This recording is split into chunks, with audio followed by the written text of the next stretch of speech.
Joe Biden is the President of the United States, and he has devastated the withdrawal deal reached by the Trump administration with the Taliban.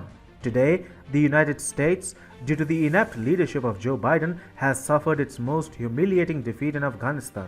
The US has lost a 20-year-long war in Afghanistan, and what was supposed to be a dignified withdrawal from the war-torn country has turned into a desperate evacuation campaign. The US has never been caught this off guard, with the exception of 9/11 perhaps. American intelligence suggested the Taliban would take Kabul in 90 days after the troop withdrawal.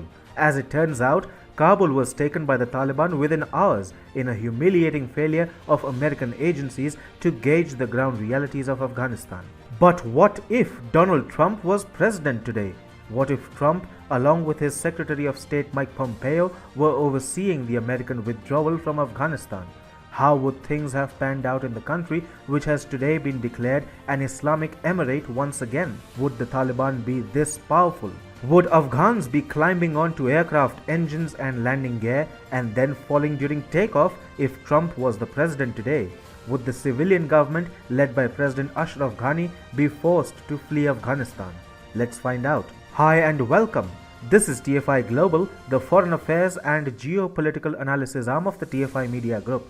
I am your host Sanbir Ranhotra, and in this video I will try and paint a scenario, albeit a hypothetical one, of how Donald Trump would have ensured a smooth and respectable withdrawal of American troops out of Afghanistan.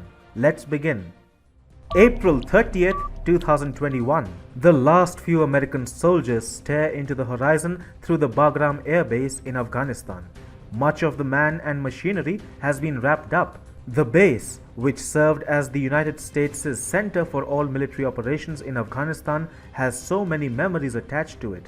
It has become a home away from home for American troops. Now, seeing it being packed up is definitely stirring up an ocean of emotions among the brave soldiers who have fought long and hard in Afghanistan. On May 1st, the United States is slated to wind up the forever war. President Donald Trump has secured a solid deal with the Taliban and has brought the terror organization to its knees. May 1st, 2021, Kabul, 10 a.m. The Taliban, led by Mullah Abdul Ghani Baradar, enters Kabul. It's the day when the US completely withdraws from Afghanistan. The Taliban knows it cannot act funny or do anything stupid because Donald Trump will rain fire on them if it does. The Talibani representatives enter the presidential palace in Kabul like dignified humans and not untrained, rabid and ill-mannered savages. President Ashraf Ghani welcomes the Taliban delegation. A power-sharing pact is subsequently signed, wherein control over the civilian government is maintained by Ashraf Ghani, but the Taliban is made an important part of the government. Eventually, when the Taliban gives up on violence, it perhaps will even be allowed the presidency of Afghanistan alongside the civilian government. Donald Trump has made sure that all parties follow this agreement. May 1st, 2021, Washington, D.C. Hey Mullah, this is Donald speaking. Assalamu alaikum, Mr. President. Nice to finally hear from you. I'm sure it is, Mullah. Let's keep this short and sweet, shall we? Like the war? Are you joking with me? Is it bad? Very. Let's get to business. I want you to behave, Mullah. I'm getting American troops out of Afghanistan, but don't you think for a second you're gonna do what you want now. Nah, doesn't work that way. Try acting funny and I'll have you blown up in smoke before you know it. Yes, we are not the Taliban of the 2000s anymore. We know we can't survive like that. It's all good, sir. Afghanistan better be in good hands. Remember, I don't want to. No, I don't need to send troops on the ground to deal with you. I've got many buttons, and they're big, and they're shiny. And I'm not even talking nuclear yet, yeah? Yes, Mr. President. Understood. Good then, Mullah. I'll keep in touch. Thank you, Mr. President. Allah Hafiz. May 1st, 2022. It's been 1 year. The Taliban and Afghanistan's civilian government have had their differences, but no innocent Afghan life has been lost, leave alone any American being killed by the Taliban. Trump's message has stuck with Mullah. It's going good for him. Within a year, the Taliban has dissociated itself from violence and has gained a reputation around the world as a legitimate stakeholder in Afghanistan. The US is breathing fire continuously down its throat, but Donald Trump is also rewarding the Taliban from time to time. The US has consolidated its position as the leader of the free world, as its well-planned withdrawal from Afghanistan finally paved the way for lasting peace to be established in the war-torn country. Donald Trump tamed the Taliban. Despite a strong liberal stranglehold, the man won the Nobel Peace Prize for his contributions towards Afghanistan.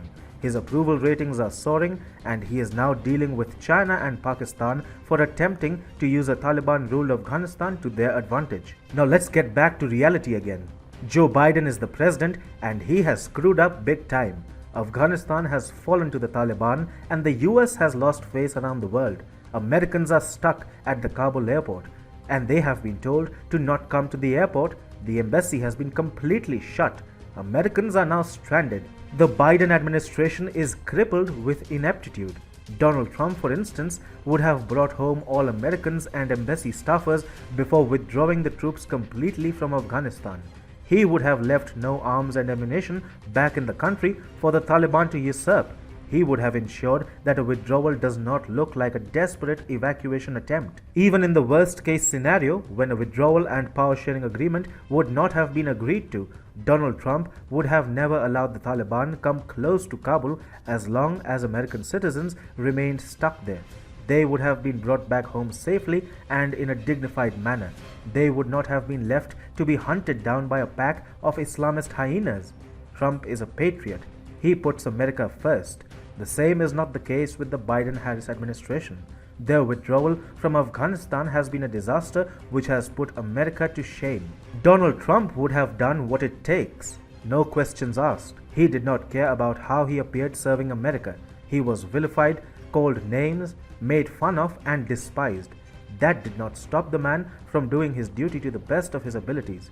He would have picked up the phone and torn apart Mullah Baradar, the to-be president of the Islamic Emirate of Afghanistan, like he tore apart Turkish President Recep Tayyip Erdogan. In 2019, President Donald Trump wrote Turkish President Recep Tayyip Erdogan an extraordinary letter, warning him not to be a tough guy or a fool as his forces launched their attack on northern Syria.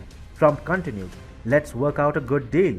You don't want to be responsible for slaughtering thousands of people, and I don't want to be responsible for destroying the Turkish economy. And I will." If Trump can say this to Erdogan, president of a NATO ally nation, one can only imagine how the man would have dealt with Talib monkeys and their leader. Who can forget how Donald Trump publicly told North Korean dictator Kim Jong-un that his nuclear button was much bigger and more powerful?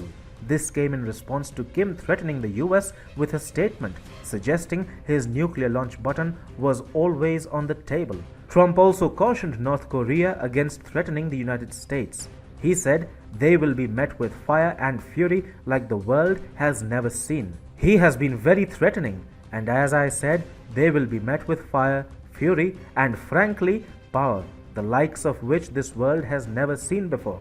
In an address to the United Nations, Trump had also said, "When it comes to defend itself or its allies, we will have no choice but to totally destroy North Korea. Rocket Man is on a suicide mission for himself and for his regime." Donald Trump is not the guy to be messed with. 80-year-old Joe Biden, however, is precisely the man who extremist organizations want to strong-arm and flex their muscles against. If Donald Trump was the President of the United States today, the country would not have been reduced to an object of global ridicule.